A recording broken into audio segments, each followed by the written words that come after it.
નર્મદા નદીની પરિક્રમા શા માટે કરવામાં આવે છે? નર્મદા પરિક્રમા યાત્રા મધ્યપ્રદેશના અમરકંટકથી ઓમકારેશ્વર અને ઉજ્જૈન થઈને પ્રારંભ થાય છે અને ત્યાં આગળ જ સમાપ્ત થાય છે. બહુ મોટી સંખ્યામાં લોકો માં નર્મદાની પરિક્રમા કરે છે અને માતા નર્મદાની પરિક્રમા કરવાથી મોક્ષ અને આધ્યાત્મિક જ્ઞાન મળે છે. નર્મદા નદીના દર્શન માત્રથી જ આપણને પુણ્યની પ્રાપ્તિ થાય છે. જય શ્રી કૃષ્ણ મિત્રો, સ્વાગત છે તમારું મારી ચેનલ સ્નેહ સાગરમાં. આજે આપણી પોસ્ટમાં નર્મદા પરિક્રમા શા માટે કરવામાં આવે છે, તેનો ઇતિહાસ શું છે, કઈ કઈ જગ્યાએથી તે કરવામાં આવે છે અને પરિક્રમા દરમિયાન આપણે શું શું ધ્યાન રાખવું જોઈએ તેના વિશેની જાણકારી મેળવીશું. જો આ માહિતી આપ સર્વને પસંદ આવે તો લાઈક, શેર અને સબસ્ક્રાઈબ કરશો. એવું માનવામાં આવે છે કે ઋષિ માર્કંડેયે સૌથી પહેલા નર્મદાજીની પરિક્રમા કરી હતી. ઋષિ માર્કંડેય મુનિ નર્મદા પરિક્રમાના મૂળ પ્રવર્તક છે. તેમણે લગભગ 7000 વર્ષ પહેલા નર્મદાજીની પરિક્રમા કરી હતી.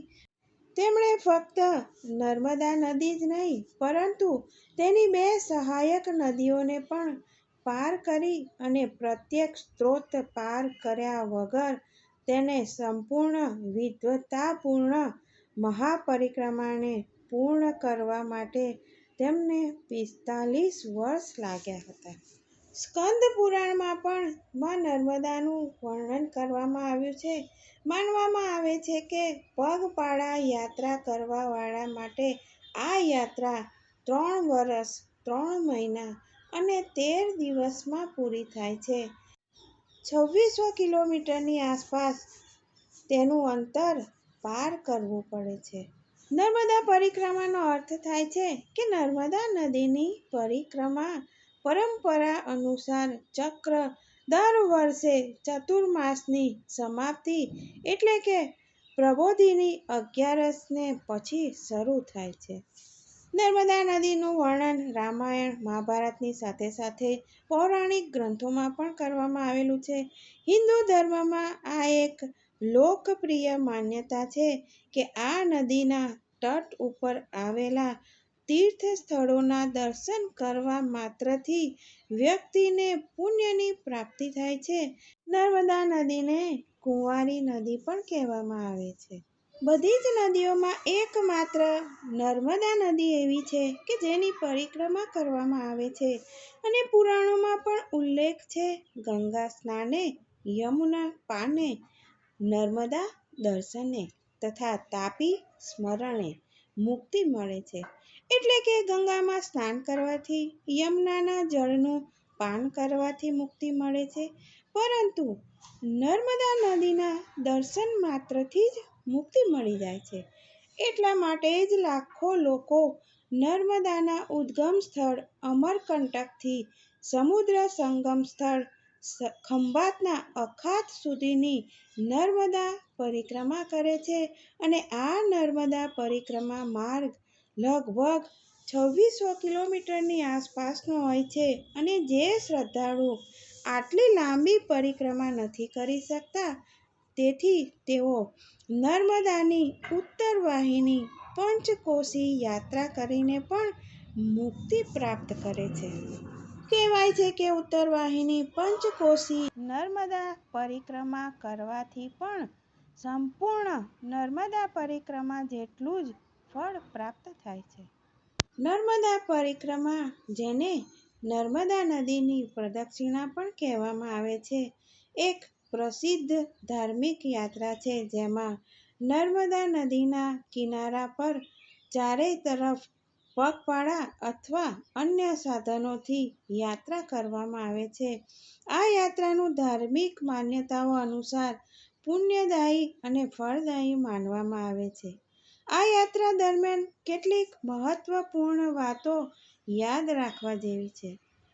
નર્મદા નદીનું ધાર્મિક મહત્વ એ છે કે નર્મદા નદીને હિન્દુ ધર્મમાં પવિત્ર નદી માનવામાં આવે છે અને તેની પરિક્રમા કરવી એક મહત્વપૂર્ણ ધાર્મિક કાર્ય માનવામાં આવે છે.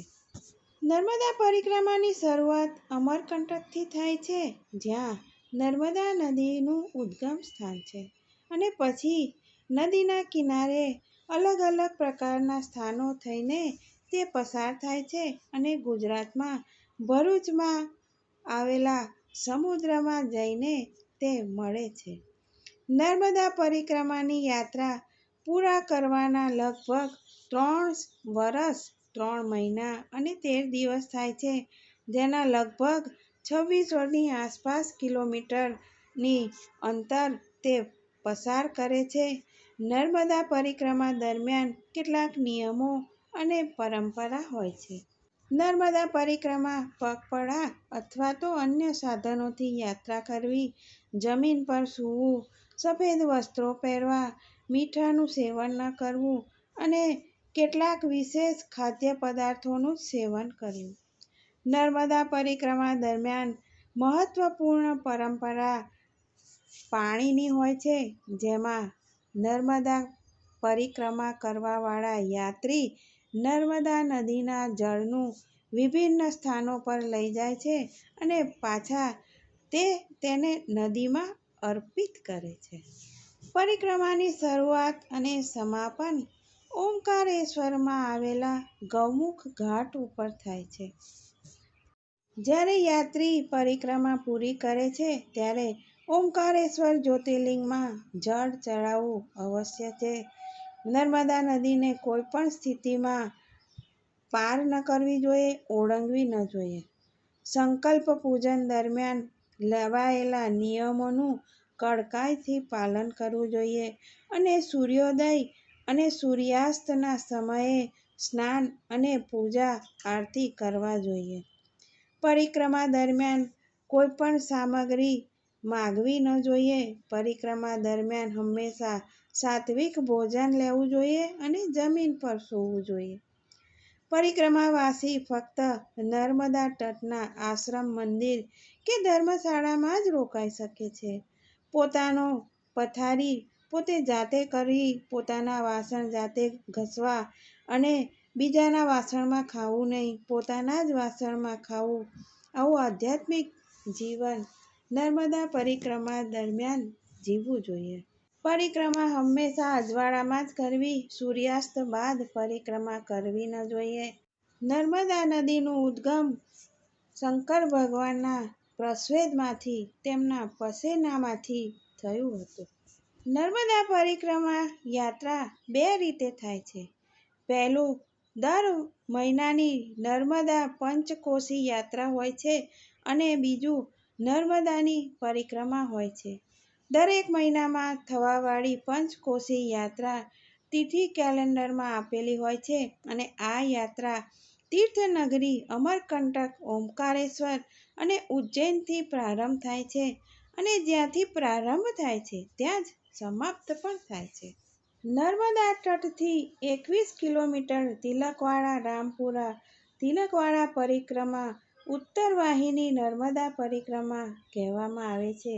જે ભક્ત પૂરી પરિક્રમા નથી કરી શકતા તેઓ ઉત્તરવાહિની પ્રદક્ષિણા કરે છે અને તિલકવાડાથી રામપુરા સુધી ઉત્તરી ચેનલની પરિક્રમા ચૈત્ર મહિનામાં કરવામાં આવે છે. નર્મદા પુરાણ અને સ્કંદ પુરાણમાં પણ કહેવામાં આવેલું છે, જે કોઈ પણ ચૈત્ર મહિનામાં નર્મદા પરિક્રમા કરશે તેમને નર્મદા પરિક્રમા કરવાનું પુણ્ય પ્રાપ્ત થશે. જ્યારે આપણે નર્મદા પરિક્રમા કરીએ છીએ તે દરમિયાન અમુક વાતોનું આપણે અવશ્ય ધ્યાન રાખીશું કે નર્મદા નદીમાં ગંદકી નહીં કરવી, નર્મદા નદીના જળનું સન્માન કરવું જોઈએ, સન્માન કરવું જોઈએ. પરિક્રમા દરમિયાન ત્યાંના નિયમોનું અવશ્ય પાલન કરવું જોઈએ અને સ્વસ્થ રહેવા માટે યાત્રા જરૂરી છે. તો હંમેશા પરિક્રમાની શરૂઆત આપણે જ્યાંથી કરી હોય, સમાપન તે જ જગ્યાએ કરવું.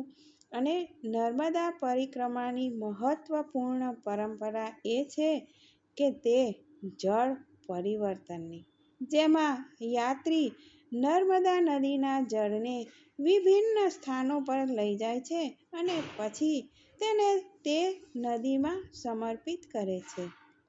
જય શ્રી કૃષ્ણ મિત્રો, ફરી મળીશું. અવસર મળે તો તમે પણ નર્મદા પરિક્રમાનો અવશ્ય અનુભવ કરશો.